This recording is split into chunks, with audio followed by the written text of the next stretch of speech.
शेवटची तारीख काय आहे? शेवटची तारीख 31 मार्चपर्यंत आहे. शेवटची तारीख असं नाही, परंतु 31 मार्चपर्यंतची मुदत दिलेली आहे. ती मुदत शासनाने परत वाढवली सुद्धा आहे आणि त्यानंतर मग कारवाई त्यावरची तपासणी करून कारवाई सुरू करण्यात येत आहे. मुदत संपून सुद्धा वाहनधारकांनी जर नंबर प्लेट न बदलविल्यास त्याच्यावरती कोणत्या प्रकारची कारवाई आणि दंडाची तरतूद करण्यात आली आहे? मोटर वाहन कायद्यामध्ये त्याला 1,000 रुपये दंडाची तरतूद आहे. जर नियमानुसार रजिस्ट्रेशन नंबर दर्शविला नसेल तर त्याला 1,000 रुपये दंडाची तरतूद आहे. त्याप्रमाणे ती कारवाई करण्यात येईल. पुढे जर शासनाने काही निर्णय बदलला तर त्यामध्ये अजून बदल होऊ शकतो. भंडारा जिल्ह्यामध्ये एकंदर 10 फिटमेंट सेंटर्स आहेत आणि त्यामध्ये आजच्या तारखेपर्यंत जर आपण आढावा घेतला तर 2,826 लोकांनी अर्ज दाखल केलेला आहे, पेमेंट पण केलेलं आहे आणि त्यापैकी जवळपास 900 लोकांनी HSRP प्लेट बसवून घेतलेलं आहे. सदर नंबर प्लेट बसवण्याची शेवटची तारीख काय आहे? शेवटची तारीख 31 मार्चपर्यंत आहे. शेवटची तारीख असं नाही, परंतु 31 मार्चपर्यंतची मुदत दिलेली आहे. ती मुदत शासनाने परत वाढवली सुद्धा आहे आणि त्यानंतर मग कारवाई त्यावरची तपासणी करून कारवाई सुरू करण्यात येत आहे. कसं येणं अपेक्षित आहे? प्रत्येक वाहनाच्या प्रकारानुसार शुल्काची आकारणी करण्यात आलेली आहे. दुचाकी आणि ट्रॅक्टरसाठी 450 रुपये शुल्क आहे. 3 चाकी वाहनांसाठी 500 रुपये शुल्क आहे आणि इतर सर्व वाहनांना 745 रुपये शुल्क आहे. त्यामध्ये बसवण्याचे फिटमेंट चार्जेस सुद्धा त्यामध्ये इन्क्लूड आहे. आजपर्यंत भंडारा जिल्ह्यामध्ये साधारण किती वाहनांना सदर नंबर प्लेट बसवण्यात आली आहे?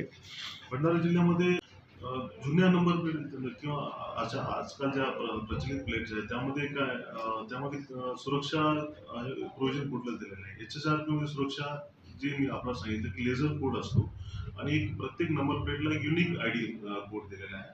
त्यामुळे त्या वाहनाची नंबर प्लेट तीच आहे, ती बदलू शकणार नाही. चोरी होण्याचे प्रमाण किंवा रस्त्यावर अपघात झाल्यानंतर वाहन पळून जाण्याचे प्रमाण या सगळ्या गोष्टीमध्ये त्याची मदत होणार आहे वाहनाचं आयडेंटिफिकेशन करण्यासाठी. म्हणून ती HSRP आवश्यक आहे. सदर नंबर प्लेट सर्वसामान्य नागरिकांना घ्यायची असेल तर कशा पद्धतीने ती उपलब्ध होऊ शकते? सदर नंबर प्लेटची जी मागणी आहे ते प्रत्येक वाहनधारक लॉग इन करू शकतो. www.maharashtra.transport.maharashtra.gov.in ही वेबसाईट आहे परिवहन विभागाची. त्यावर प्रत्येकाने जायचं आणि तिथून मग त्याला वाहनधारकाला गाईड केलं जाईल की त्यांनी कुठल्या एरियामध्ये ज्या एरियामध्ये तो राहतो तिथे तो जाऊन अर्ज करू शकतो. ऑनलाईन अर्ज आहे.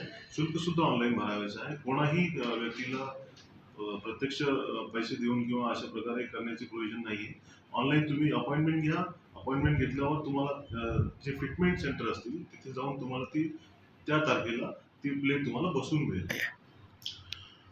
HSRP म्हणजे हाय सिक्युरिटी रजिस्ट्रेशन प्लेट, ज्यामध्ये काही विशेष सुरक्षा प्रोव्हिजन केलेले आहेत. जसं एक लेझर कोड दिलेला आहे प्रत्येक ह्याच्यामध्ये आणि प्रत्येक नंबर प्लेटसाठी एक युनिक ID नंबर आहे. 14-20 अंकी नंबर आहे आणि त्या नंबरनुसार तो नंबर जो असेल प्लेटचा नंबर तो व्हेकल नंबरशी इंटिग्रेट केला जातो वाहन प्रणालीवर, जेणेकरून आपल्याला ती नंबर प्लेट आणि तो लेझर कोड यानुसार ते वाहनाची आयडेंटिटी कुठूनही करता येते. यासाठी हाय सिक्युरिटी रजिस्ट्रेशन प्लेट चा जो कन्सेप्ट आहे तो अशा प्रकारचा आहे.